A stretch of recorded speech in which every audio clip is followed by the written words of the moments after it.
मी म्हटलं होतं ना 21 जुलैपासून राज्यात पावसाला सुरुवात होईल, 22ला थोडी व्याप्ती वाढेल. तर पाहू शकता हे पाऊस सगळ्या महाराष्ट्रामध्ये सुरू झाला आहे. बीड जिल्हा, लातूर जिल्हा, परभणी जिल्हा, जालना जिल्हा सगळीकडे जवळपास हा पाऊस सुरू झालेला आहे.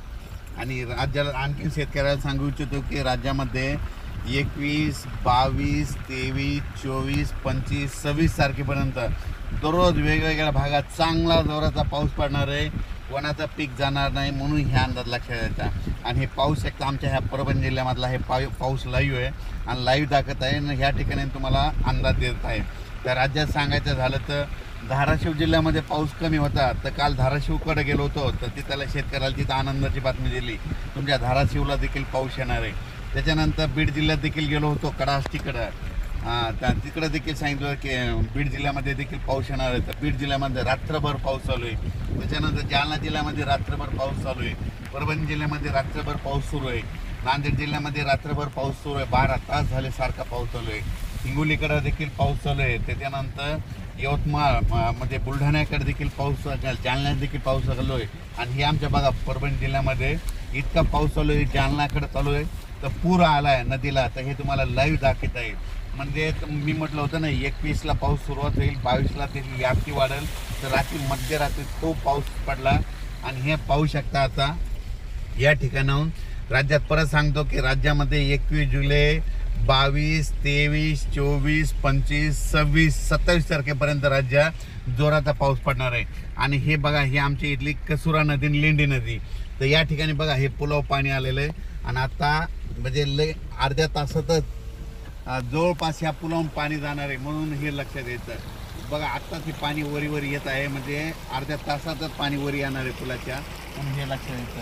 म्हणजे राज्यातल्या सर्व शेतकऱ्याला सांगू इच्छितो की राज्यात 21 जुलै, 22, 23, 24, 25, 26, 27पर्यंत दररोज पाऊस पडणार आहे, वेगवेगळ्या भागात पडणार आहे म्हणून हा अंदाज लक्षात घ्यायचा. हे पाहू शकता ही आमची इथली कसुरा नदी आहे. आत्ता पाणी आणखीन 10 मिनिटात याच्यावर पाणी जाणार हे वाहनं बंद होऊ शकते.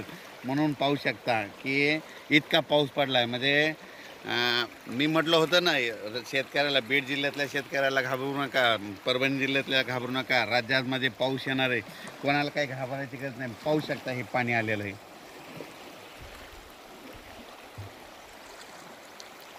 आणखीन आलेले झाले तर अर्ध्या तासामध्ये ह्या पुलावून पाणी जाणार आहे म्हणून हे त्याचा व्हिडिओ देखील तुम्हाला देतो. कारण की इकडं जालना जिल्ह्यामध्ये राज्यात ज्या भागात पाऊस झाला नाही त्या सर्व शेतकऱ्याला सांगू इच्छितो की तुम्ही काही घाबरू नका, कोणाचं पीक जाणार नाही.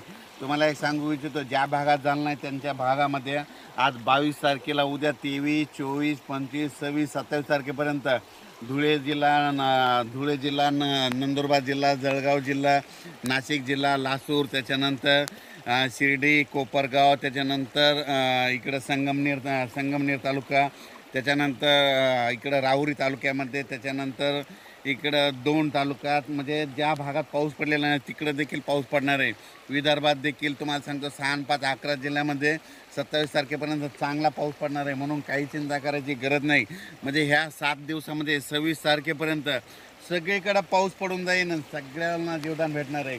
म्हणजे सांगायचं झालं तर हा पाऊस सगळीकडेच पडणार आहे, दररोज वेगवेगळा भाग घेत राहणार आहे म्हणून हा अंदाज लक्षात घ्यायचा.